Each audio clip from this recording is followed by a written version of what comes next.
Ce matin-là, mon ouvrier a lâché son marteau et m'a regardé comme si j'étais en danger de mort. Je m'appelle Anaïs Perrault, j'ai 71 ans.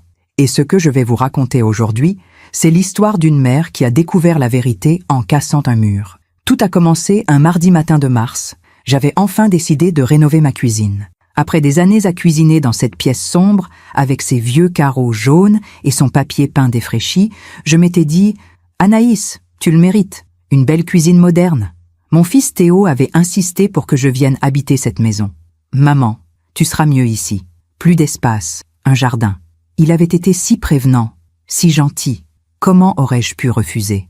L'ouvrier s'appelait Monsieur Garnier, un homme simple, la cinquantaine, des mains abîmées par le travail. Il est arrivé à 8 heures précises, comme promis. « Bonjour, Madame Perrault. On commence par où ?» Je lui ai montré le vieux mur entre la cuisine et le garde-manger. « Celui-ci. Je voudrais ouvrir l'espace, créer une grande cuisine américaine. » Il a hoché la tête. « Pas de souci. Je vais faire attention aux canalisations. » J'ai préparé du café. Je me souviens du bruit, ce martèlement régulier, presque réconfortant, le bruit du changement, du renouveau, et puis le silence. Un silence brusque, anormal. Je suis revenu dans la cuisine.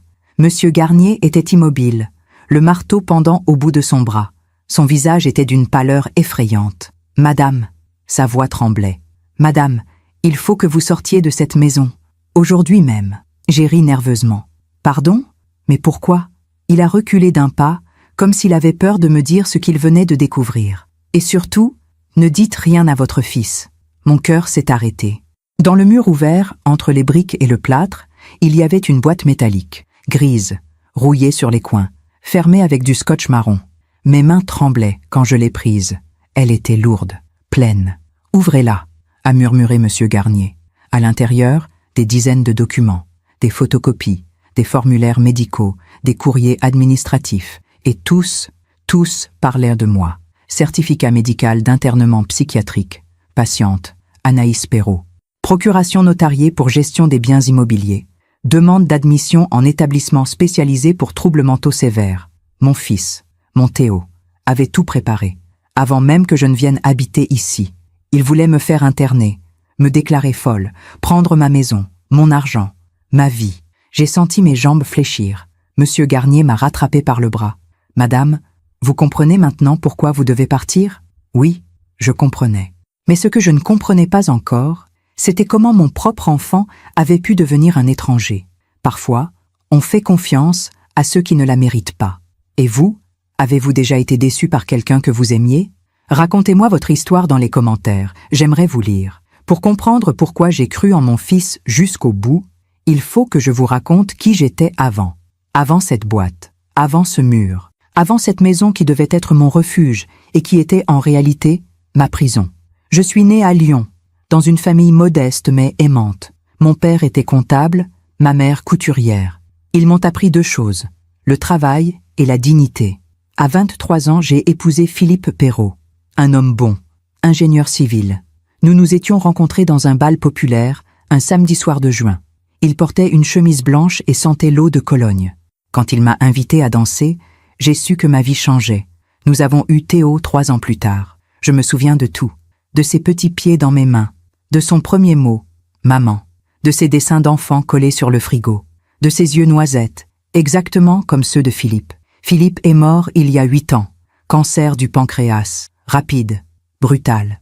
En 6 mois, je l'ai perdu. Théo a été merveilleux pendant cette période. Il venait me voir tous les jours. Il m'aidait avec les papiers, les assurances, les funérailles. « Ne t'inquiète pas, maman. Je m'occupe de tout. » Et il s'est occupé de tout. Trop bien. Après la mort de Philippe, je suis restée seule dans notre appartement de Neuilly. 120 mètres carrés, 3 chambres, une terrasse avec vue sur le parc. C'était grand, c'était silencieux, mais c'était notre vie. Théo venait déjeuner le dimanche. Nous parlions de son travail. Il était promoteur immobilier, de sa vie, de ses projets. Un jour, il m'a dit « Maman, cet appartement est trop grand pour toi. Tu devrais vendre. » J'ai refusé. « Non, Théo. Ici, j'ai encore ton père. Ses livres, ses pulls dans l'armoire. Je ne peux pas. » Il n'a pas insisté. Pas tout de suite. Mais 6 mois plus tard, il est revenu avec une proposition. « J'ai trouvé une maison pour toi. En banlieue. Calme, avec un jardin. Tu adoreras. » Et moi, je serai tout prêt. Je pourrai venir te voir plus souvent. Il m'a montré des photos. Une petite maison en briques rouges, un portail blanc, des rosiers devant la fenêtre. Elle est à moi, maman. Je l'ai achetée pour toi. Tu n'auras rien à payer, juste à y vivre tranquillement. J'ai pleuré ce jour-là, de reconnaissance, de soulagement. Mon fils m'offrait une maison. Comment aurais-je pu imaginer qu'il me tendait un piège? Tu vends l'appartement et tu viens t'installer ici, d'accord? J'ai dit oui. J'ai vendu l'appartement de Neuilly. 450 000 €. J'ai tout donné à Théo pour qu'il gère mon argent. Comme ça, tu n'auras pas à t'en soucier, maman. Je vais tout placer pour toi. Je lui faisais confiance. Je suis arrivée dans cette maison un matin de septembre. Théo m'a aidé à porter mes cartons. Il a installé mes meubles. Il a accroché le portrait de Philippe dans le salon. Voilà, maman, tu es chez toi. Je me souviens d'avoir pensé, quel fils merveilleux j'ai. Mais cette maison, dès le premier soir, elle m'a semblé étrange. Trop isolée, trop silencieuse. Les voisins ne me saluaient jamais, comme s'ils savaient quelque chose que j'ignorais. Et puis il y avait cette cuisine, sombre, étouffante, avec ce vieux mur qui séparait tout. Un jour, je la rénoverai, je me disais. Ce jour est arrivé. Et avec lui, la vérité. La vérité a toujours été là, cachée dans les murs, dans les silences, dans les sourires trop parfaits. Les premiers doutes ne viennent jamais comme un coup de tonnerre. Ils arrivent doucement, comme une pluie fine qui mouille sans qu'on s'en aperçoive. Les premières semaines dans cette maison, j'ai essayé de me convaincre que tout allait bien. Je me levais tôt. Je préparais mon café dans cette cuisine que je détestais déjà. Je regardais par la fenêtre ce jardin que Théo m'avait vanté. Un carré d'herbe jaunie, quelques rosiers malades, un vieux banc en fer rouillé. Ce n'était pas le paradis qu'il m'avait promis. Mais je me disais, Anaïs, tu es ingrate. Ton fils t'a offert une maison. Le téléphone sonnait tous les jours. Théo. Bonjour maman, tu vas bien? Tu as besoin de quelque chose? Au début, j'étais touchée. Quelle attention, quel amour. Mais petit à petit, j'ai remarqué quelque chose d'étrange dans ces questions. Tu as parlé à quelqu'un aujourd'hui? Tu es sorti? Tu te sens bien? Mentalement? Mentalement. Ce mot revenait souvent, trop souvent. Oui, Théo, je vais bien. Pourquoi cette question? Pour rien, maman. Juste pour être sûre. À ton âge, tu sais, il faut faire attention. À mon âge. J'avais 63 ans à l'époque. J'étais en pleine forme. Je marchais 5 kilomètres par jour. Je lisais, je cuisinais, je vivais.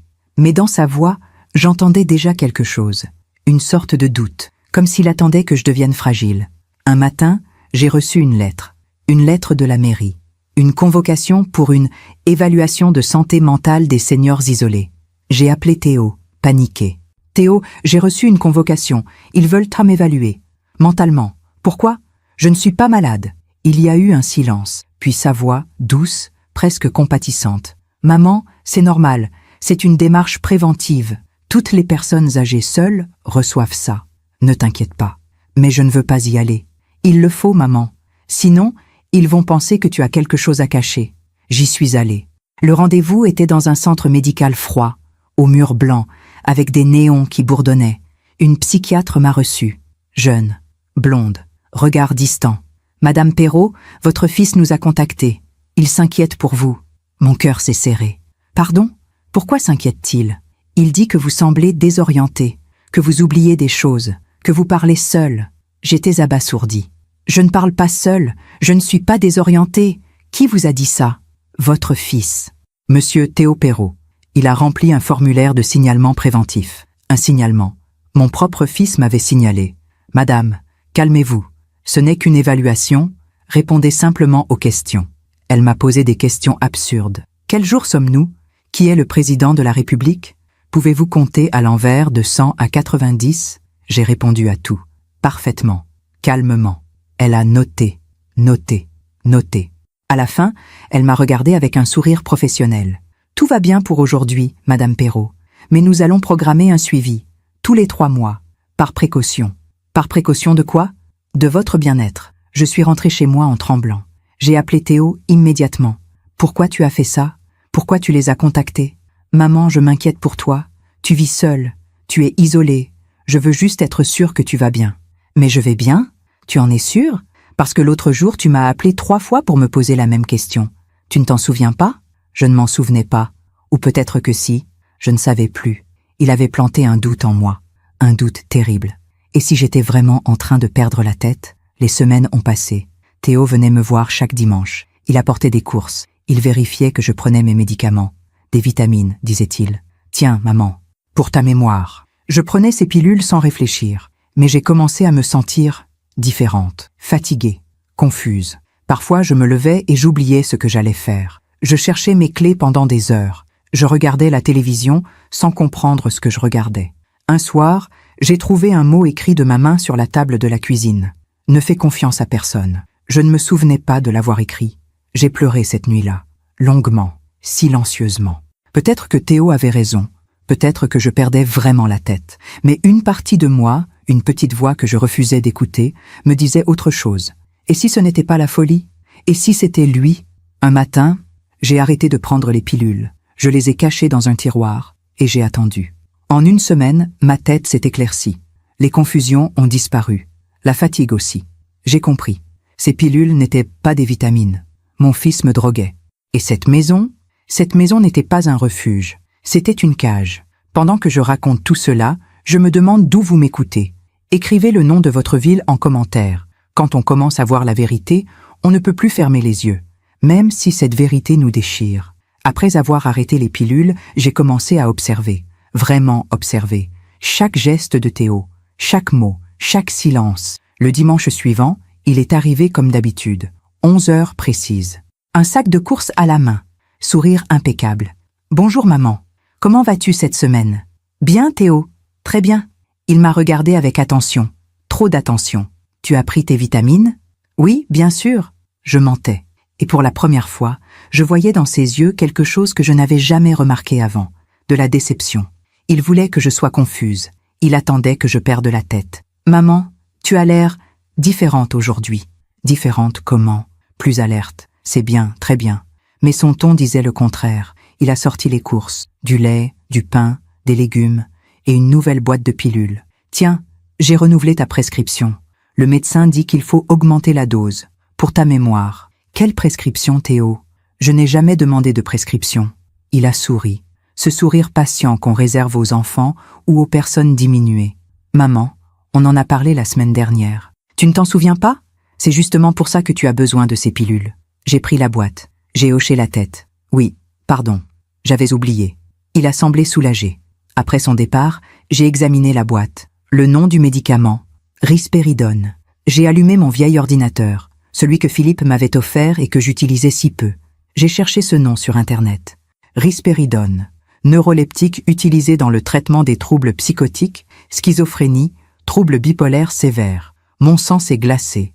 Mon fils me donnait des médicaments pour psychotiques. J'ai continué à lire. Les effets secondaires, confusion mentale, troubles de la mémoire, désorientation, somnolence excessive. Exactement ce que j'avais ressenti pendant des mois. Il ne me protégeait pas. Il me détruisait, petit à petit, méthodiquement. Mais pourquoi?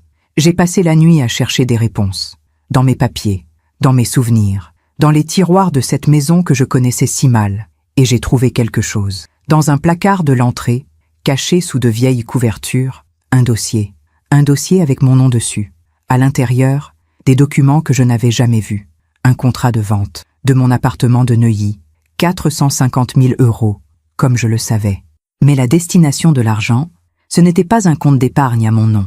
C'était un compte joint, Théo Perrault et Anaïs Perrault, avec une procuration, signée par moi.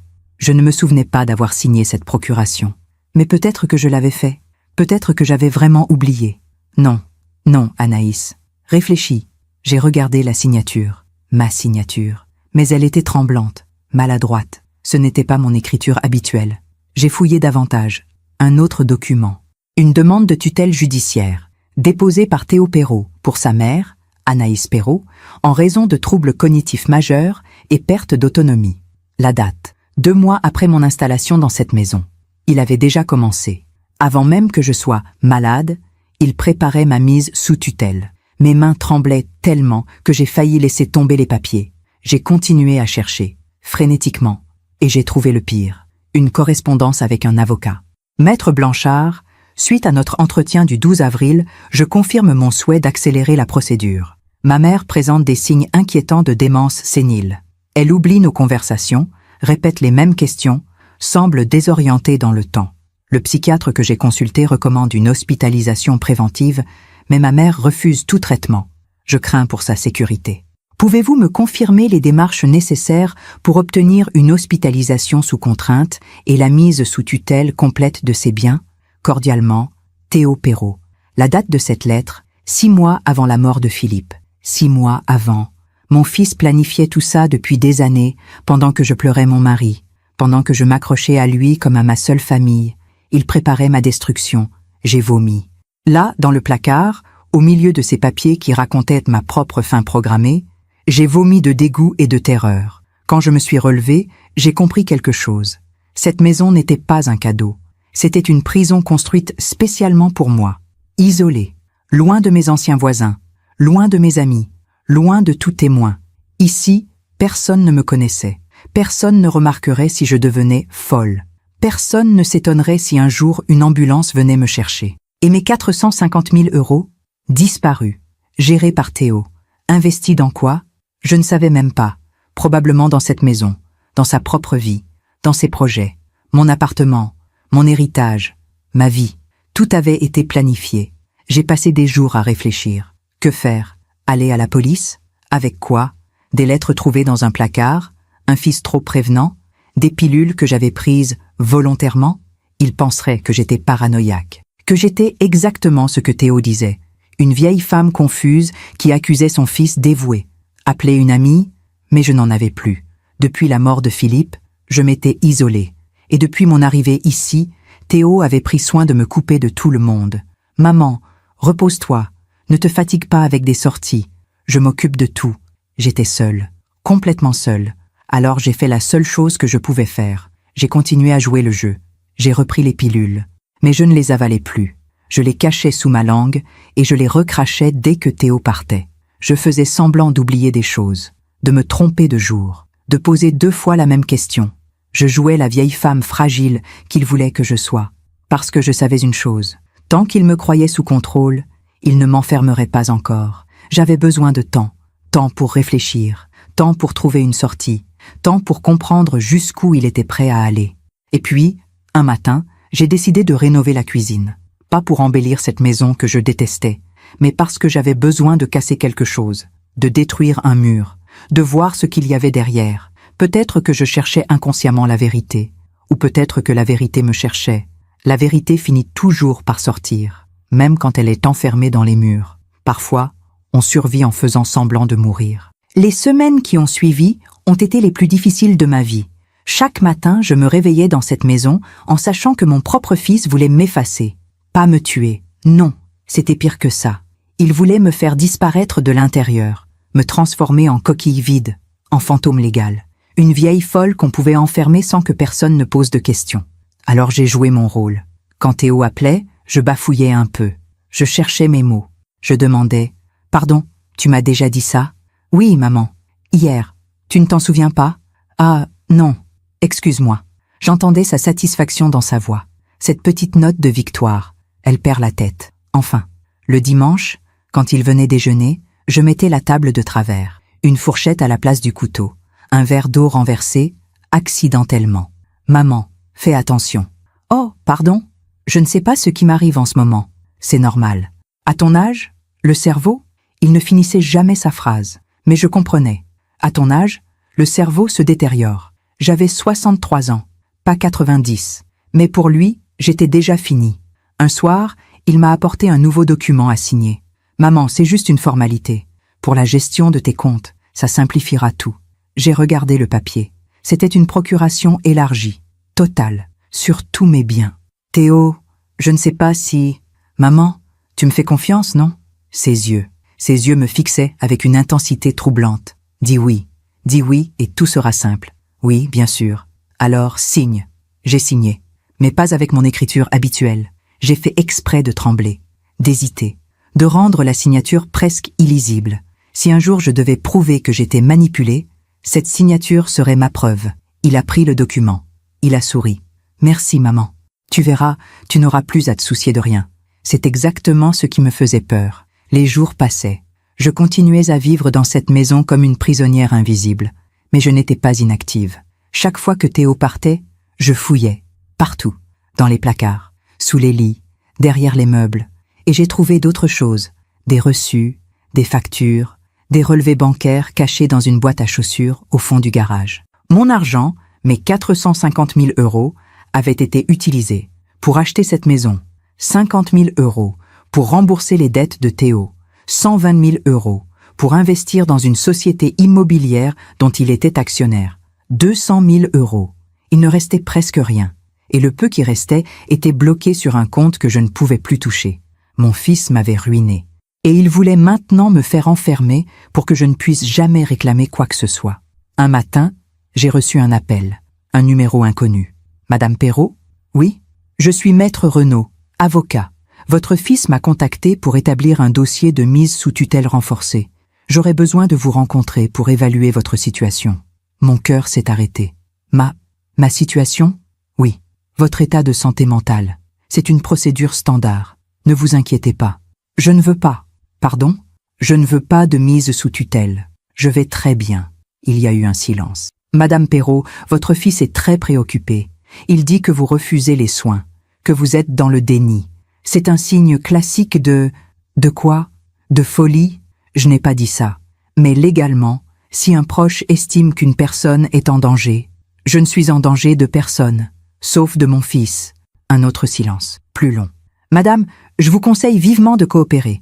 Sinon, une expertise psychiatrique pourrait être ordonnée par le juge, et dans ce cas, vous n'aurez plus le choix. Il a raccroché. J'ai compris que le piège se refermait. Théo accélérait. Pourquoi maintenant ? J'ai réfléchi. Et puis j'ai compris. Mon anniversaire. Dans 2 mois, j'allais avoir 64 ans. Et à cet âge-là, selon la loi française, une mise sous tutelle devenait beaucoup plus facile à obtenir pour un proche aidant. Il attendait cette date. Il avait tout planifié. Depuis des années. J'étais terrifiée. Mais j'étais aussi en colère. Une colère froide, lucide. Non, Théo, tu ne m'auras pas. C'est là que j'ai pris ma décision. Je ne pouvais pas fuir. Pas encore. Je n'avais ni argent, ni endroit où aller. Mais je pouvais chercher des preuves solides, indiscutables. Quelque chose qui montrerait à un juge, à un avocat, à n'importe qui, que mon fils n'était pas un aidant dévoué, mais un manipulateur, un voleur, un monstre. Alors j'ai commencé à noter. Chaque conversation, chaque visite, chaque pilule qu'il m'apportait. J'ai acheté un petit carnet, avec les quelques euros que j'avais cachés dans mon sac, et j'ai tout écrit. 12 octobre. Théo m'apporte de nouvelles pilules. Dit que c'est le médecin qui a prescrit. Je n'ai jamais vu ce médecin.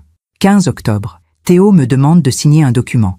Je fais semblant de ne pas comprendre. Il insiste. Je signe. Signature volontairement tremblée.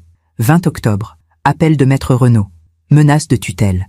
Théo a tout organisé sans me prévenir. J'ai caché ce carnet dans un endroit que personne ne penserait jamais à chercher. Dans la doublure de mon vieux manteau d'hiver, celui que je ne portais plus depuis des années. Et puis, j'ai continué à jouer la vieille femme confuse. Mais à l'intérieur, j'étais lucide, froide, déterminée. Un soir, Théo est venu dîner. Il avait apporté une bouteille de vin. Pour fêter quoi ? J'ai demandé. Rien de spécial, maman. Juste passer du temps ensemble. Il a rempli mon verre, généreusement. J'ai bu une gorgée. Une seule. Il m'observait. Tu devrais boire plus, maman. Ça te détendra. Je suis assez détendue, merci. Il a froncé les sourcils. À peine. Mais je l'ai vu. Plus tard dans la soirée, après son départ, j'ai regardé la bouteille. Il en restait la moitié. J'ai versé un peu de vin dans un verre. Je l'ai senti. Une odeur étrange, amère. J'ai tout jeté dans l'évier. Le lendemain, j'ai eu des vertiges toute la journée. Alors que je n'avais bu qu'une seule gorgée, il avait mis quelque chose dans le vin. J'en étais certaine. C'était à ce moment-là que j'ai compris. Je n'avais plus beaucoup de temps. Théo perdait patience. Il voulait en finir. Alors j'ai pris une décision radicale. J'ai appelé un artisan pour rénover la cuisine. Pas n'importe quel artisan, quelqu'un que je ne connaissais pas, quelqu'un que Théo ne pourrait pas contrôler. J'ai trouvé son nom dans un vieux journal local. Garnier, maçonnerie et rénovation. Quand je l'ai appelé, ma voix tremblait. « Monsieur Garnier, j'aimerais faire quelques travaux. »« Quel genre de travaux, madame ?»« Abattre un mur, dans la cuisine. » Il est venu 3 jours plus tard. Un homme simple, honnête, avec des mains abîmées par le travail et des yeux qui ne mentaient pas. « Ce mur-là » il a demandé. « Oui, celui-là. » Je ne savais pas pourquoi j'avais choisi ce mur. Peut-être parce qu'il était vieux, laide, oppressant. Ou peut-être parce qu'inconsciemment, je savais que derrière ce mur, il y avait la vérité. Le matin où Monsieur Garnier a commencé à casser, j'étais dans le salon. J'entendais les coups de marteau, réguliers, rassurants, le bruit de la destruction, le bruit de la libération, et puis le silence, ce silence terrible. Quand je suis entrée dans la cuisine et que j'ai vu son visage blanc comme un linge, quand j'ai vu cette boîte métallique sortie du mur, j'ai compris que ma vie venait de basculer. Encore une fois, mais cette fois, j'avais la preuve. Vous êtes-vous déjà senti piégé dans votre propre vie? Racontez-moi. Il y a des moments dans une vie où tout ce qu'on croyait vrai s'effondre. Et on reste là, debout, au milieu des ruines, à essayer de comprendre comment on en est arrivé là. Monsieur Garnier n'a pas bougé pendant ce qui m'a semblé une éternité. Il regardait cette boîte métallique comme si c'était une bombe. Et d'une certaine manière, c'en était une. « Madame », sa voix était rauque. « Madame, vous devez voir ça. » J'ai pris la boîte. Elle était lourde, froide, couverte de poussière et de fragments de plâtre. Mes mains tremblaient tellement que j'ai failli la laisser tomber. « Ouvrez-la », a-t-il murmuré. J'ai arraché le scotch marron. Le couvercle a cédé avec un petit clic métallique. À l'intérieur, des papiers, des dizaines de papiers. J'ai commencé à lire. Le premier document était un certificat médical, daté d'il y a 2 ans, signé par un certain docteur Lemoine. Madame Anaïs Perrault présente des troubles cognitifs sévères compatibles avec une démence débutante, perte de mémoire à court terme, désorientation temporo-spatiale, confusion mentale, recommandations, suivi psychiatrique rapproché et évaluation pour placement en structure adaptée. Je ne connaissais aucun docteur Lemoine. Je n'avais jamais consulté ce médecin. Pourtant, ce certificat portait ma date de naissance, mon adresse, ma sécurité sociale, et une signature que je ne reconnaissais pas comme la mienne. « C'est un faux », ai-je murmuré. Monsieur Garnier s'est approché. Il a regardé le document par-dessus mon épaule. « Madame, il y en a d'autres. » J'ai continué à fouiller. Un deuxième certificat médical. Même médecin. 6 mois plus tard. Aggravation de l'état de Madame Perrault. Épisode délirant. Agressivité verbale. Refus de soins. Dangerosité pour elle-même. Hospitalisation d'office recommandée. Hospitalisation d'office. Ces mots m'ont glacé le sang. C'était ça. C'était le plan. Me faire enfermer de force, dans un hôpital psychiatrique, sans mon consentement. Et une fois là-bas, qui me croirait? Une vieille femme qui hurle qu'elle n'est pas folle, que son fils la manipule, que tout est un complot. Personne ne me croirait. J'ai continué à lire, les larmes coulant maintenant librement sur mes joues. Une procuration notariée, authentifiée, avec le sceau officiel d'un notaire parisien. Madame Anaïs Perrault, en pleine capacité de ses moyens, mention barrée et remplacée par « sous curatelle renforcée en raison de troubles mentaux », donne procuration totale et irrévocable à son fils, Monsieur Théo Perrault, pour la gestion de l'ensemble de ses biens meubles et immeubles. Irrévocable. Il avait tout prévu, même si je reprenais mes esprits, même si je prouvais que j'étais saine d'esprit. Cette procuration resterait valide, parce qu'elle était irrévocable. Mon Dieu, la voix de Monsieur Garnier tremblait. « Madame, votre fils, il préparait à m'effacer. » Oui, j'ai pris le document suivant. Une demande d'admission, dans un établissement psychiatrique privé, le domaine des Cèdres, quelque part en Normandie. Demande d'admission en urgence pour Madame Anaïs Perrault, 63 ans, troubles psychiatriques graves, dangerosité confirmée par expertise médicale, prise en charge longue durée, chambre sécurisée, régime fermé. La date de cette demande, dans 3 semaines. 3 semaines. Dans 3 semaines, Théo comptait me faire enfermer. Madame, Monsieur Garnier a posé une main tremblante sur mon épaule. Madame, il faut appeler la police. Tout de suite. Non. Comment ça, non? Ce sont des faux. C'est une tentative d'escroquerie, d'enlèvement. Monsieur Garnier, vous ne comprenez pas. J'ai levé les yeux vers lui. Ses yeux étaient remplis de compassion et de colère. Si j'appelle la police maintenant, Théo dira que je suis paranoïaque, que je délire, que je cache des documents dans les murs et que j'invente des complots. Mais ces papiers sont cachés dans ma maison. Une maison que mon fils m'a offerte. Qui prouve qu'il les a mis là? Pas moi. Peut-être que c'est moi qui les ai cachés. Dans un moment de confusion, c'est ce qu'il dira. Monsieur Garnier a secoué la tête, incrédule. Mais c'est de la folie. Oui, c'est exactement ça. Et c'est pour ça que ça pourrait marcher. Je me suis assise sur une chaise de cuisine. Mes jambes ne me portaient plus. J'ai continué à fouiller dans la boîte. Il y avait autre chose. Des photos de moi, prises à mon insu. Moi, dans le jardin, en robe de chambre, les cheveux en bataille, l'air hagard. Moi, dans la rue, parlant toute seule. En réalité, je récitais ma liste de courses, mais sur la photo, on aurait dit que je délirais. Moi, à la fenêtre, le regard vide. Ces photos avaient été prises pour accompagner le dossier médical, pour prouver que j'étais folle. Il m'a observée. Pendant des mois, il m'a photographiée. Il a attendu les bons moments. Les moments où j'avais l'air vulnérable, a terminé Monsieur Garnier. Oui, j'ai posé les photos. Je ne pouvais plus les regarder. Au fond de la boîte, il restait un dernier document. Une lettre, manuscrite, de l'écriture de Théo. Maman, si tu lis cette lettre, c'est que tu as trouvé la boîte. Je ne pensais pas que ça arriverait. Mais au cas où, je veux que tu saches que je ne te déteste pas. Je ne t'ai jamais détesté. Mais tu possèdes quelque chose dont j'ai besoin. Cette maison, cet argent, cette vie que papa t'a laissée et que tu ne mérites pas. Papa t'aimait plus que moi. Toujours. Toute ma vie, j'ai été le second. Après toi. Après ton bonheur. Après tes désirs. Maintenant, c'est mon tour. Tu vas partir. Pas mourir. Juste disparaître. Dans un endroit propre, sécurisé, où on s'occupera de toi. Où tu seras nourri, lavé, calmé. Et moi, je pourrai enfin vivre. Avec ton argent. Dans ta maison. Avec la vie que j'aurais dû avoir depuis le début. Ne m'en veux pas, maman. C'est la vie. Les faibles s'effacent. Les forts survivent. Et je suis fort. Théo. J'ai lu cette lettre 3 fois. Chaque mot était un coup de couteau. Monsieur Garnier a détourné le regard. Je crois qu'il pleurait. Madame, je suis tellement désolée. Je n'ai rien dit. Parce qu'il n'y avait rien à dire. Mon fils, celui que j'avais porté, nourri, aimé pendant 40 ans, me haïssait. Pas pour ce que j'avais fait, mais pour ce que j'étais. Une mère, une femme, un obstacle. Madame, Monsieur Garnier s'est agenouillé devant moi. Madame, écoutez-moi, vous devez partir. Maintenant, aujourd'hui. Prenez ces documents et allez voir un avocat. Un vrai avocat. Quelqu'un qui n'est pas dans la poche de votre fils. Je n'ai pas d'argent. Je vous en prêterai. Je n'ai nulle part où aller. Vous irez chez ma sœur, à Toulouse. Elle vous accueillera le temps que vous vous organisiez. Mais Théo ne saura rien. J'ai regardé cet homme, cet étranger qui, en 1 heure, était devenu mon seul allié. Pourquoi vous faites ça? Il a baissé les yeux. Parce que ma mère est morte il y a 5 ans. Dans un hôpital psychiatrique. Elle criait qu'elle n'était pas folle, que mon frère l'avait fait enfermer pour son héritage. Personne ne l'a cru. Un silence. Elle avait raison? Oui, elle avait raison.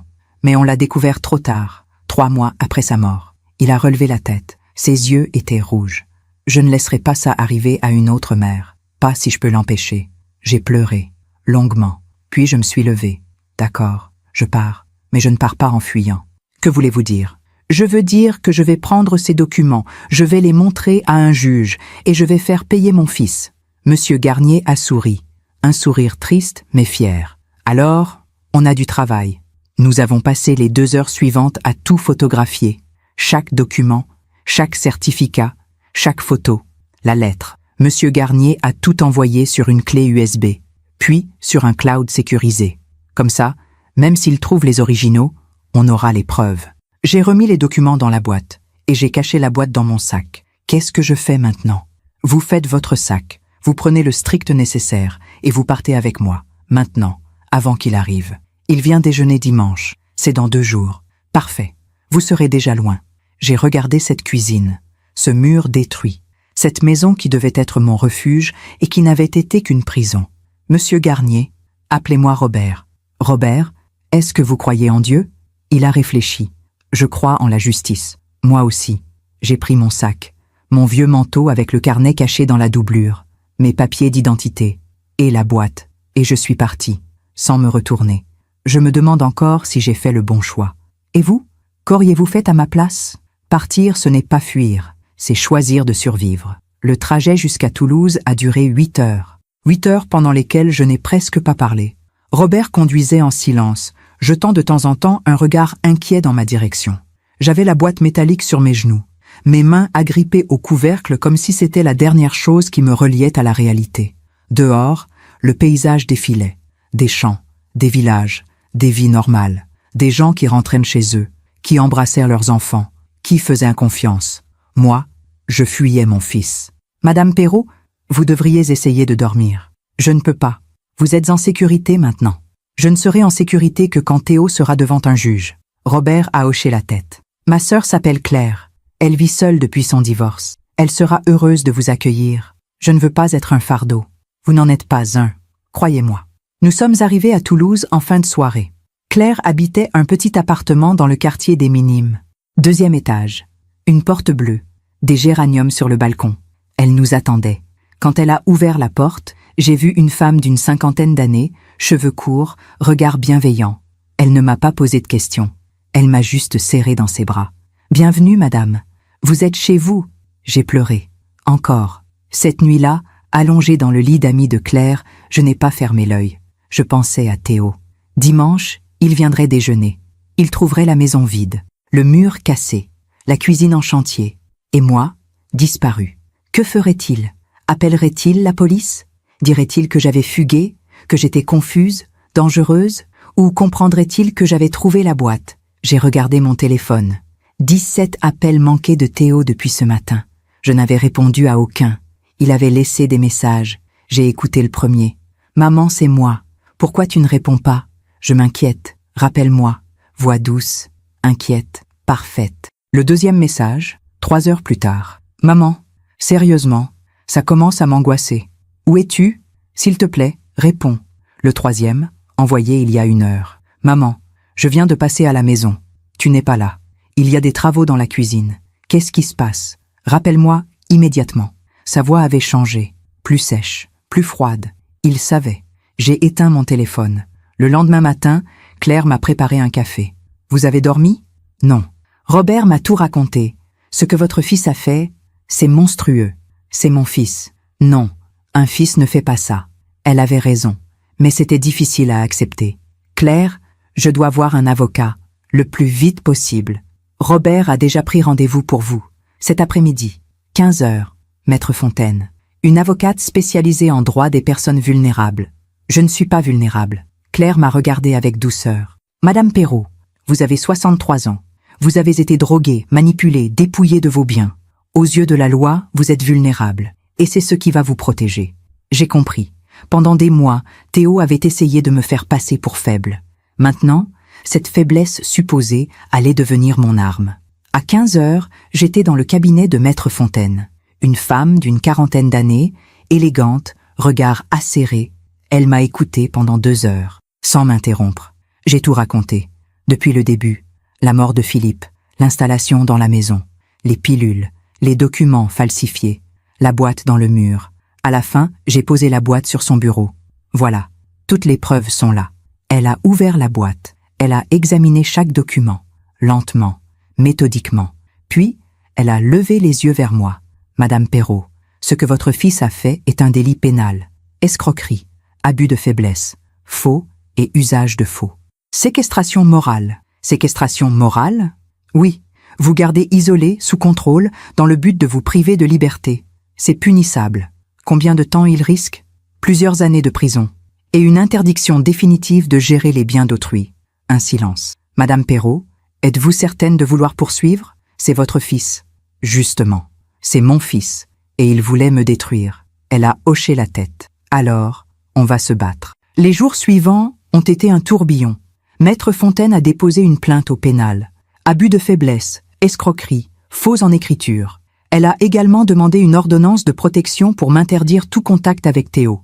Et elle a saisi le juge des tutelles pour faire annuler toutes les procurations signées sous contrainte. Théo a été convoqué. Il a nié, évidemment. Ma mère est confuse. Elle invente des choses. Je n'ai fait que l'aider. Mais les preuves étaient là. Les faux certificats médicaux, la lettre manuscrite, les photos prises à mon insu, les relevés bancaires prouvant le détournement de fonds. Le docteur Lemoine, celui qui avait soi-disant signé les certificats, a été interrogé.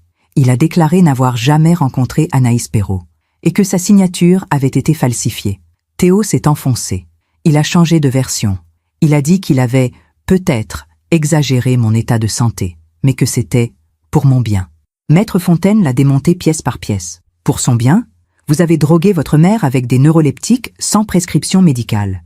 Vous avez détourné 450 000 €.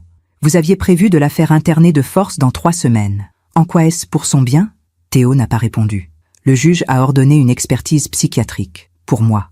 Pour prouver que j'étais saine d'esprit. J'ai passé des tests, des entretiens, des évaluations. Et le verdict est tombé. Madame Anaïs Perrault ne présente aucun trouble cognitif, aucune pathologie psychiatrique. Elle est en pleine possession de ses facultés mentales. J'ai pleuré en lisant ce rapport. Pas de tristesse, de soulagement. J'avais gagné. Le procès a eu lieu 6 mois plus tard. Je n'y suis pas allée. Maître Fontaine m'a représenté. Théo a été condamné. 3 ans de prison ferme. Interdiction de me contacter pendant 10 ans. Obligation de me rembourser intégralement les 450 000 €. Il a fait appel. Il a perdu. Aujourd'hui, il est en prison. Et moi, je suis libre. Mais la liberté a un goût étrange quand elle vient après la trahison. Quelques semaines après le jugement, j'ai reçu une lettre de Théo. Je l'ai presque jetée sans l'ouvrir, mais quelque chose m'a retenu. J'ai décacheté l'enveloppe. Maman, je sais que tu ne veux plus entendre parler de moi, et je le comprends. Mais je voulais te dire quelque chose. Je regrette, pas d'avoir été pris, mais d'avoir fait ça. Je ne sais pas quand j'ai commencé à te haïr. Peut-être que je ne t'ai jamais vraiment haï. Peut-être que j'étais juste jaloux. Jaloux de l'amour que papa te portait. Jaloux de ta vie, de ton bonheur. J'ai cru que prendre ce qui était à toi me rendrait heureux. Mais maintenant, je suis en prison, seul, détesté. Et toi, tu es libre. La vie a fait son travail. Je ne te demande pas de me pardonner. Je sais que c'est impossible, mais je voulais que tu saches que je regrette. Vraiment, Théo. J'ai lu cette lettre une seule fois, puis je l'ai brûlée, parce que les regrets ne changent rien. Les actes parlent plus fort que les mots, et ces actes ont détruit quelque chose en moi que je ne retrouverai jamais. La confiance. Quelques mois plus tard, j'ai appris que Théo avait perdu son travail, sa réputation, ses amis. Personne ne voulait plus lui parler, personne ne lui faisait confiance. Il était devenu ce qu'il avait voulu faire de moi, un fantôme. Et moi, j'ai quitté cette maison maudite. Je l'ai vendue. Avec l'argent récupéré et celui que Théo a dû me rembourser, j'ai acheté un petit appartement à Toulouse, près de Claire, près de Robert, près de personnes qui m'ont sauvé sans me connaître. Je vis simplement maintenant. Je me promène, je lis, je prends des cafés sur la terrasse et parfois, je pense à Théo. Pas avec haine, avec tristesse. Parce que j'ai perdu mon fils bien avant qu'il n'essaie de me perdre. Et ça, c'est la vraie tragédie. La vie finit toujours par rendre ce qu'on lui donne. Théo voulait m'enfermer. Aujourd'hui, c'est lui qui est derrière les barreaux. On croit que la justice, c'est le verdict. Mais la vraie justice, c'est ce qui vient après. Les premiers mois à Toulouse ont été étranges. J'étais libre, légalement, officiellement. Mais à l'intérieur, j'étais encore prisonnière. Prisonnière de la peur, du doute, de cette voix qui me disait « Et si Théo avait raison? Et si tu étais vraiment fragile? Faible? Incapable ?» Claire l'a vu tout de suite. Un matin, elle est entrée dans ma chambre avec un café et s'est assise au bord du lit. « Anaïs, il faut qu'on parle. »« De quoi? »« De vous. Vous êtes ici depuis 3 mois. Vous avez gagné votre procès. Votre fils est en prison. Vous avez récupéré votre argent. Mais vous ne vivez pas. Vous survivez. » Elle avait raison. Je passais mes journées enfermée dans cet appartement. Je lisais sans lire. Je regardais par la fenêtre sans voir. J'avais peur de sortir, peur de croiser quelqu'un qui me demanderait « Alors, vous avez des enfants ?» Qu'est-ce que je répondrais? « Oui, j'ai un fils. Il a essayé de me faire enfermer dans un hôpital psychiatrique pour voler mon argent.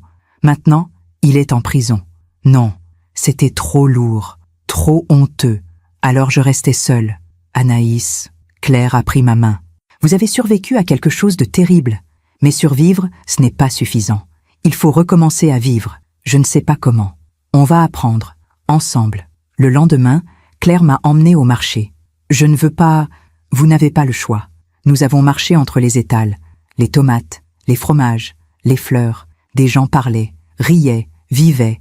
Et moi, je les regardais comme une étrangère. Claire a acheté des légumes, du pain, des fraises. Vous allez m'aider à cuisiner ce soir. Je ne cuisine plus depuis... Justement, il est temps de recommencer. Ce soir-là, nous avons préparé une ratatouille. Mes mains tremblaient en coupant les courgettes. J'avais peur de me tromper, de tout gâcher. Anaïs, ce n'est qu'un légume, pas un examen. J'ai ri. Pour la première fois depuis des mois, j'ai ri. Claire a souri. Voilà, c'est ça que je voulais entendre. Petit à petit, j'ai recommencé à faire des choses, des petites choses. Aller acheter le pain le matin, prendre un café en terrasse, saluer la voisine. Des gestes simples, normaux. Mais pour moi, c'était comme réapprendre à marcher. Un jour, Claire m'a proposé quelque chose. « Anaïs, je fais du bénévolat dans une association. On aide des femmes victimes de violences. Vous voulez venir avec moi? Je ne sais pas si je... » Vous n'êtes pas obligé de parler, juste d'écouter. J'y suis allée. L'association s'appelait Femmes debout. Une petite salle dans le centre-ville, des chaises en cercle, du café, des biscuits et des femmes de tous âges, de toutes origines. Certaines avaient été battues, d'autres manipulées, volées, humiliées. Elles racontaient leurs histoires, sans honte, sans peur, avec dignité. Je les ai écoutées pendant des semaines, sans parler. Et puis, un jour, j'ai pris la parole. Je m'appelle Anaïs, j'ai 64 ans, et mon fils a essayé de me faire interner pour me voler. Le silence. Puis une femme, elle devait avoir mon âge, s'est levée et m'a serré dans ses bras. Moi, c'est mon mari qui a fait ça. Une autre a dit, moi, c'est mon frère. Une autre encore, moi, c'est ma fille. Nous étions toutes des mères, des femmes, des victimes, mais nous étions aussi des survivantes. À partir de ce jour, j'ai commencé à parler. De Théo, de Philippe, de cette maison maudite, du mur, de la boîte. Et chaque fois que je racontais mon histoire, je me sentais un peu plus légère, comme si les mots emportaient une partie de la douleur. Quelques mois plus tard, Maître Fontaine m'a appelé. « Madame Perrault, j'ai une bonne nouvelle. Votre fils a remboursé la totalité de la somme due, 450 000 €. Le virement a été effectué ce matin. J'ai regardé mon compte bancaire. L'argent était là, tout, jusqu'au dernier centime. Mais cet argent, il n'avait plus le même goût. Ce n'était plus l'héritage de Philippe, ce n'était plus notre vie, c'était le prix de la trahison. Qu'est-ce que je fais avec ça? J'ai demandé à Claire. Ce que vous voulez, c'est votre argent. J'ai réfléchi pendant des jours, et puis j'ai pris une décision. J'ai gardé 100 000 € pour vivre, pour me sécuriser. Le reste, je l'ai donné à l'association Femmes debout, pour aider d'autres femmes à se reconstruire, à Robert, pour le remercier. Il a refusé au début, mais j'ai insisté. Vous m'avez sauvé la vie, laissez-moi vous remercier. Il a fini par accepter. Et il a utilisé l'argent pour créer une petite entreprise de rénovation solidaire, pour aider les personnes âgées à rénover leur maison gratuitement. Quand je lui ai demandé pourquoi, il a dit « Pour que plus jamais quelqu'un ne trouve une boîte cachée dans un mur ». J'ai aussi donné de l'argent à une fondation qui luttait contre les abus sur personnes vulnérables. Cet argent que Théo avait volé, je l'ai transformé en quelque chose de bon, quelque chose qui aidait, qui soignait, qui protégeait. Et ça m'a libérée. 1 an après le procès, j'ai reçu une visite inattendue. Un homme d'une 50aine d'années, costume gris, attaché case. « Madame Perrault, je suis Maître Arnaud, l'avocat de votre fils. » Mon cœur s'est serré. « Que voulez-vous? Votre fils. Il sort de prison dans 6 mois. Réduction de peine pour bonne conduite. » Je suis restée figée. Il m'a demandé de vous contacter. Il voudrait vous voir. Non, madame, non. Il a changé, vraiment. Il a suivi une thérapie en prison. Il comprend ce qu'il a fait. Il veut s'excuser. Il a déjà envoyé une lettre. Une lettre, ce n'est pas suffisant. Il veut vous parler, face à face. J'ai regardé cet avocat. Dites à mon fils que je ne veux plus jamais le voir. Jamais. Qu'il refasse sa vie. Loin de moi. Madame. Et dites-lui aussi que je ne le déteste pas, mais que je ne peux pas lui pardonner. Certaines choses ne se pardonnent pas. L'avocat a hoché la tête. Je comprends. Il est parti. Et moi, je me suis effondrée. Parce que refuser de voir son fils, même un fils qui a voulu vous détruire, c'est douloureux. Mais c'était nécessaire pour me protéger, pour continuer à avancer. Cette nuit-là, j'ai fait un rêve. J'étais dans l'ancienne maison, celle de Neuilly, avec Philippe. Nous étions dans le salon. Il lisait. Je cousais. Théo était petit. Il jouait avec ses petites voitures sur le tapis. Tout était paisible. Et puis, dans le rêve, Philippe m'a regardé et m'a dit « Tu as fait ce qu'il fallait, Anaïs. Mais c'est notre fils. » Non, c'était notre fils. Maintenant, c'est un étranger. Et tu as le droit de te protéger. Je me suis réveillée en pleurs. Mais ces pleurs n'étaient plus de douleur. C'étaient des pleurs de libération. Quelques mois plus tard, j'ai appris que Théo était sorti de prison. Il avait quitté Paris. Il vivait maintenant dans le sud, seul. Il avait essayé de reconstruire sa vie. Mais personne ne voulait l'embaucher. Personne ne lui faisait confiance. Son nom était marqué. Pour toujours. Je n'ai pas ressenti de joie en apprenant ça, ni de tristesse, juste du vide. Théo avait fait ses choix, et maintenant, il en payait le prix. La vie ne pardonne pas, la vie rend. Et moi, j'ai continué à vivre. J'ai acheté un petit chien, un beagle. Je l'ai appelé Oscar. Je me suis inscrite à un cours de peinture. J'ai découvert que j'aimais l'aquarelle. J'ai voyagé, en Italie, en Espagne, des endroits que Philippe et moi avions toujours voulu visiter. J'ai vécu, pour lui, pour moi. Et parfois, quand je regarde en arrière, je me dis que cette épreuve m'a appris quelque chose, que la vraie force, ce n'est pas de ne jamais tomber, c'est de se relever, encore, et encore, et encore, jusqu'à ce qu'on réapprenne à marcher, puis à courir, puis à voler. On dit que le temps guérit tout, mais le temps ne guérit pas, il enseigne. 3 ans ont passé depuis le procès. 3 ans depuis que j'ai quitté cette maison, depuis que j'ai vu la boîte dans le mur, depuis que ma vie a basculé. Aujourd'hui, j'ai 67 ans. Je vis toujours à Toulouse, dans mon petit appartement avec Oscar qui dort à mes pieds pendant que j'écris ces lignes. Mais quelque chose s'est passé il y a quelques semaines. Quelque chose que je n'attendais pas. Un matin, Claire est venue me voir. Elle avait le visage grave. « Anaïs, j'ai quelque chose à te dire. »« Quoi ? » ?»« C'est à propos de Théo. » Mon cœur s'est serré. Qu'est-ce qu'il a fait ? Rien, justement. Il est à l'hôpital. Le monde s'est arrêté. Comment ça, à l'hôpital ? Il a fait une tentative de suicide. J'ai dû m'asseoir. Quand ? Il y a 3 jours. Quelqu'un l'a trouvé dans son appartement. Il avait pris des médicaments. Beaucoup de médicaments. Il est vivant. Mais il est dans un état grave. Je ne sais pas ce que j'ai ressenti à ce moment-là. De la peur ? De la tristesse ? De la colère ? Peut-être tout à la fois. L'hôpital a essayé de te contacter, a continué Claire. Mais tu es la seule famille qu'il lui reste. Ils veulent savoir si tu veux le voir. Non. Anaïs, non Claire, je ne peux pas. Il est peut-être en train de mourir. Alors, il mourra. Comme il a voulu me faire mourir. Claire m'a regardé longuement. Tu es sûre que c'est ce que tu veux ? Je n'étais sûre de rien. Pendant des jours, j'ai pensé à Théo, dans un lit d'hôpital, seul, peut-être mourant. Et moi, sa mère, qui refusait de venir. Quel genre de mère fais-tu, Anaïs ? Cette voix de culpabilité qui ne me quittait jamais. Mais une autre voix répondait, quel genre de fils était-il ?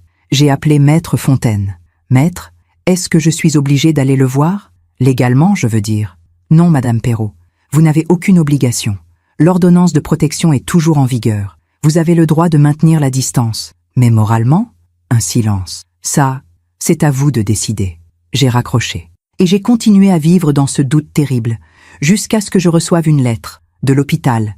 Madame Perrault, votre fils, Monsieur Théo Perrault, nous a demandé de vous transmettre ce message. Il souhaiterait vous voir, une dernière fois. Il comprend que vous puissiez refuser, mais il voudrait vous dire quelque chose.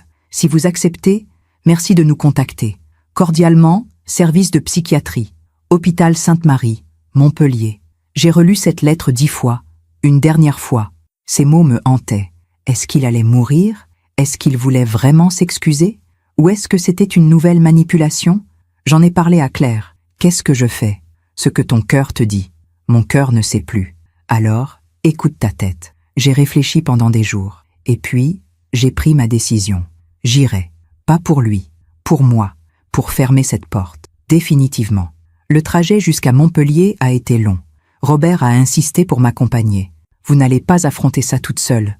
Je lui en ai été reconnaissante. L'hôpital était grand, froid, des couloirs blancs, des néons, une odeur de désinfectant.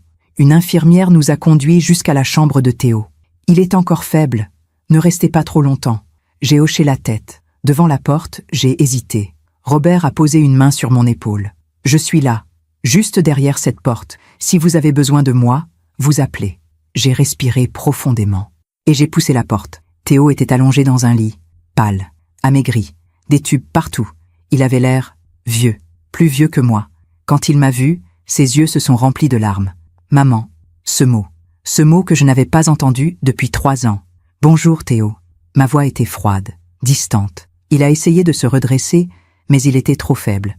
Merci d'être venu. Je ne suis pas venu pour toi, je suis venu pour moi, pour tourner la page. Il a baissé les yeux. Je comprends. Un silence. Qu'est-ce que tu voulais me dire ? Il a respiré difficilement. Je voulais te dire que j'ai tout gâché. Tout. Oui. Je pensais que prendre ton argent, Ta maison, ta vie, ça me rendrait heureux.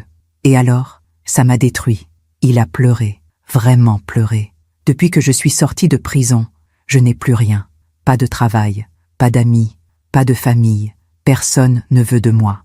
Et c'est ce qui arrive quand on trahit. Je sais. Un autre silence. Théo, pourquoi tu as fait ça? Il a levé les yeux vers moi. Parce que j'étais jaloux. Jaloux de papa. Jaloux de l'amour qu'il te portait. Jaloux de tout ce que tu avais. Mais j'étais ta mère. Je t'aimais. Je sais. Mais ça ne suffisait pas. Pourquoi? Parce que je voulais être le premier. Toujours. Et je ne l'ai jamais été. J'ai compris à ce moment-là. Théo n'était pas un monstre. C'était un enfant blessé, qui avait grandi dans la jalousie et la rancœur, et qui avait transformé cette douleur en destruction. Tu aurais pu parler, Théo. Tu aurais pu dire ce que tu ressentais. Je ne savais pas comment. Alors, tu as choisi de me détruire. Oui. Et maintenant, je n'ai plus rien. Et je ne veux plus vivre. Mon cœur s'est serré. Théo. Non, maman. Écoute-moi. S'il te plaît. Il a pris une respiration tremblante. J'ai essayé de me tuer. Parce que je ne supportais plus de vivre avec ce que j'ai fait, avec ce que je suis devenu. Mais tu es vivant. Oui, malheureusement. Non, pas malheureusement. Tu es vivant parce que tu as une chance de changer, de réparer. Pas avec moi, mais avec toi-même. Il m'a regardé, incrédule. Comment tu peux dire ça, après tout ce que je t'ai fait? Parce que je ne veux pas que ma vie soit définie par ta haine, ni que ta vie soit définie par ta culpabilité. Mais je mérite de souffrir. Peut-être, mais souffrir ne suffit pas. Il faut apprendre, changer, devenir quelqu'un de meilleur. Théo a pleuré longtemps. Et moi, je suis restée là, assise, silencieuse, pas pour le consoler, mais pour témoigner de sa douleur, de ses regrets, de son échec. Après un long moment, il a murmuré « Est-ce que tu pourrais un jour me pardonner ?» J'ai réfléchi. « Non, Théo, je ne peux pas. » Il a fermé les yeux. Mais j'ai continué. Je peux te souhaiter de trouver la paix et de devenir un homme qui mérite le pardon, même si ce n'est pas le mien. Il a hoché la tête. Merci. Je me suis levé. Adieu Théo. Adieu maman. Je suis sortie de cette chambre. Et pour la première fois depuis des années, je me suis sentie libre, vraiment libre, parce que j'avais coupé le dernier fil qui me reliait à lui, non pas avec haine, mais avec lucidité. Quelques semaines plus tard, j'ai appris que Théo était sorti de l'hôpital. Il avait commencé une thérapie. Il travaillait dans une petite association qui aidait les personnes en réinsertion. Il vivait modestement, seul, mais il vivait. Et moi, j'ai continué ma vie, sans lui, mais sans rancœur non plus. Parce que la vraie justice, ce n'est pas la vengeance, c'est la compréhension et la liberté de choisir sa propre paix. Elle m'avait traité de folle. Des années plus tard, j'ai retrouvé ce même regard vide chez mon fils, dans un hôpital psychiatrique. La vie finit toujours par rendre ce qu'on lui donne. Au bout du chemin, il n'y a ni vengeance, ni pardon. Il y a juste la sagesse et la paix. Aujourd'hui, j'ai 71 ans. 7 années se sont écoulées depuis ce matin où M. Garnier a cassé ce mur et découvert la vérité cachée derrière le plâtre. 7 années depuis que ma vie a basculé. Et quand je regarde en arrière, je ne reconnais plus la femme que j'étais. Cette femme fragile, manipulée, droguée, qui doutait d'elle-même à chaque instant. Elle n'existe plus. À sa place, il y a moi, Anaïs, 71 ans, vivante, debout. Ce matin, je me suis réveillée dans mon appartement de Toulouse. Le soleil entrait par la fenêtre. Oscar dormait au pied de mon lit. J'ai préparé mon café, lentement, en savourant chaque geste. J'ai ouvert la fenêtre. L'air était doux. Une légère brise. Le bruit des oiseaux. Des choses simples. Mais c'est justement ça, le bonheur. Les choses simples. Quand on a failli tout perdre, on apprend à apprécier ce qu'on a. Un café chaud, un rayon de soleil, un chien qui vous regarde avec amour, c'est suffisant. Claire est passée me voir en fin de matinée. Anaïs, tu es prête? Prête pour quoi? Tu as oublié? Aujourd'hui, c'est ton tour. Ah oui, mon tour. À l'association Femmes Debout, nous avons une tradition. Chaque mois, une femme raconte son histoire, du début à la fin, devant toutes les autres, pour inspirer, pour montrer qu'on peut survivre, qu'on peut se reconstruire. Aujourd'hui, c'était mon tour. Je n'avais jamais raconté toute mon histoire, pas en entier. Des morceaux, oui, mais jamais le récit complet. J'étais nerveuse. Claire, et si je n'y arrive pas? Tu vas y arriver. Et même si tu craques, on sera là. Nous sommes arrivés à la salle vers 14 heures. Il y avait une vingtaine de femmes. certaines que je connaissais bien, d'autres que je voyais pour la première fois, jeunes, moins jeunes, belles, fatiguées, brisées, reconstruites, toutes différentes, toutes pareilles. Je me suis assise au centre du cercle. J'ai respiré profondément et j'ai commencé. Je m'appelle Anaïs Perrault. J'ai 71 ans. Et il y a 7 ans, mon fils a essayé de me faire interner dans un hôpital psychiatrique pour voler mon argent. Le silence. Puis j'ai raconté. Tout. Philippe. Notre amour. Notre vie. Sa mort. Théo. Sa gentillesse apparente. La maison piège. Les pilules. Les faux certificats médicaux. La procuration falsifiée. La boîte dans le mur. Robert. Claire. Le procès. La victoire. Et puis, la reconstruction. J'ai parlé pendant 1 heure, sans m'arrêter. Et à la fin, j'ai pleuré. Mais ce n'était plus des larmes de douleur. C'était des larmes de libération. Quand j'ai levé les yeux, toutes les femmes pleuraient aussi. Une jeune femme, elle devait avoir 30 ans, s'est levée. « Madame Anaïs, merci. Merci de nous montrer qu'on peut survivre, même quand c'est notre propre famille qui nous trahit. » Une autre a ajouté « Vous nous donnez de l'espoir. » Claire m'a serré dans ses bras. « Tu vois, tu as fait quelque chose d'incroyable aujourd'hui. Quoi? Tu as transformé ta douleur en force, pour les autres. » En rentrant chez moi ce soir-là, j'ai repensé à ces mots. Transformer la douleur en force. C'était exactement ce que j'avais fait. Théo avait voulu me briser, me réduire à rien. Mais à la place, il m'avait forcé à devenir plus forte que je ne l'avais jamais été. Quelques jours plus tard, j'ai reçu une lettre, pas de Théo. Je n'avais plus eu de nouvelles de lui depuis notre rencontre à l'hôpital, 3 ans auparavant. Cette lettre venait d'une femme, une certaine Madame Dubois. « Chère Madame Perrault, vous ne me connaissez pas, mais j'ai assisté à votre témoignage à l'association Femmes Debout la semaine dernière. Je voulais vous dire merci. Mon fils essaie de faire exactement la même chose que le vôtre. Il veut me faire déclarer inapte, me mettre sous tutelle, prendre ma maison. Mais après vous avoir écouté, j'ai compris que je n'étais pas folle, que je n'étais pas seule, et que je pouvais me battre. Grâce à vous, j'ai contacté un avocat, j'ai déposé une plainte, et j'ai trouvé le courage de dire non. Vous m'avez sauvée. Merci. Avec toute ma reconnaissance, Madame Dubois. J'ai relu cette lettre plusieurs fois. Les larmes coulaient sur mes joues, mais c'étaient des larmes de joie, parce que ma douleur avait sauvé quelqu'un d'autre. Et c'est là que j'ai compris. Le sens de tout ça. Théo ne m'avait pas détruite. Il m'avait révélée. Il m'avait forcée à devenir celle que j'étais censée être. Une femme forte, lucide, capable de se défendre, capable d'aider les autres. Sans cette épreuve, je serais restée la veuve fragile, dépendante, perdue.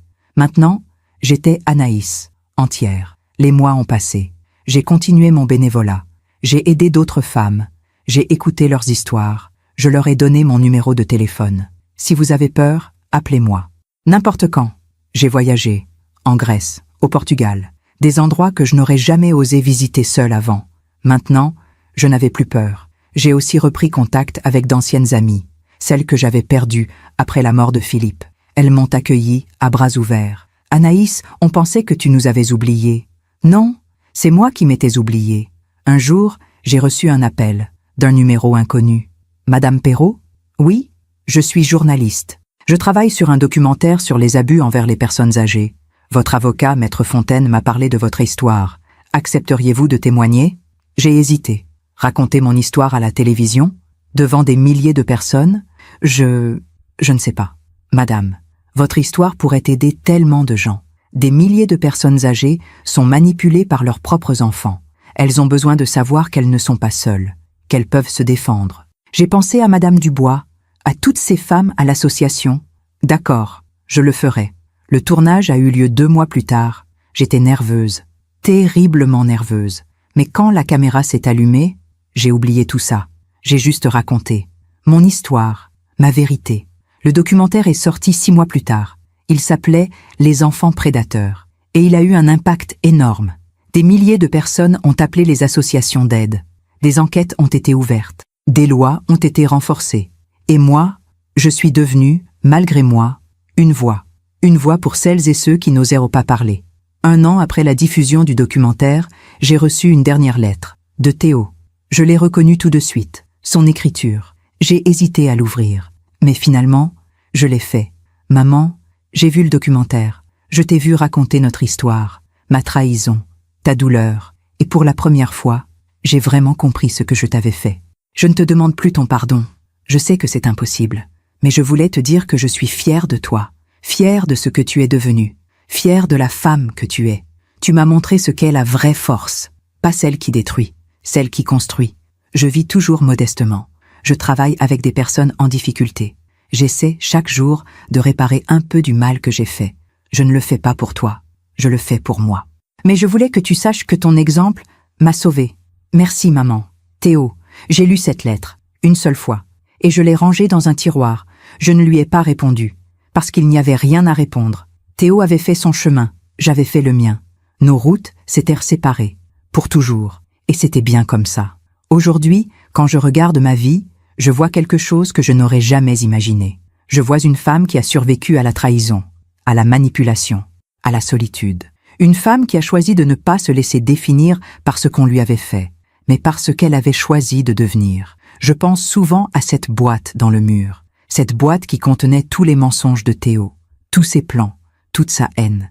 Si Monsieur Garnier n'avait pas cassé ce mur, je serais peut-être aujourd'hui dans un hôpital psychiatrique, enfermé, oublié, mais il l'a cassé, et avec lui, il a cassé les chaînes invisibles qui m'emprisonnaient. La vérité m'a libérée, pas immédiatement, pas facilement, mais elle m'a libérée. Et aujourd'hui, quand je me réveille le matin, je n'ai plus peur, je n'ai plus honte. Je suis Anaïs Perrault, j'ai 71 ans, et j'ai transformé la douleur en sagesse, la trahison en force, le silence en voix. Si mon histoire aide ne serait-ce qu'une femme à ouvrir les yeux, à se défendre, à croire en elle, alors tout cela aura eu un sens. Parce que la vie, la vraie vie, ne commence pas quand tout va bien. Elle commence quand on décide de se relever. Encore, et encore, et encore, jusqu'à ce qu'on retrouve sa lumière. La mienne, je l'ai retrouvée, et elle brille, plus fort que jamais. Merci de m'avoir écouté jusqu'au bout. Si cette histoire a touché votre cœur, abonnez-vous et activez la cloche pour entendre d'autres femmes qui ont transformé la douleur en sagesse. Chaque jour, une femme, une leçon de vie. Partagez cette histoire avec quelqu'un que vous aimez. Parfois, une histoire change toute une journée. Que Dieu vous bénisse et à très bientôt.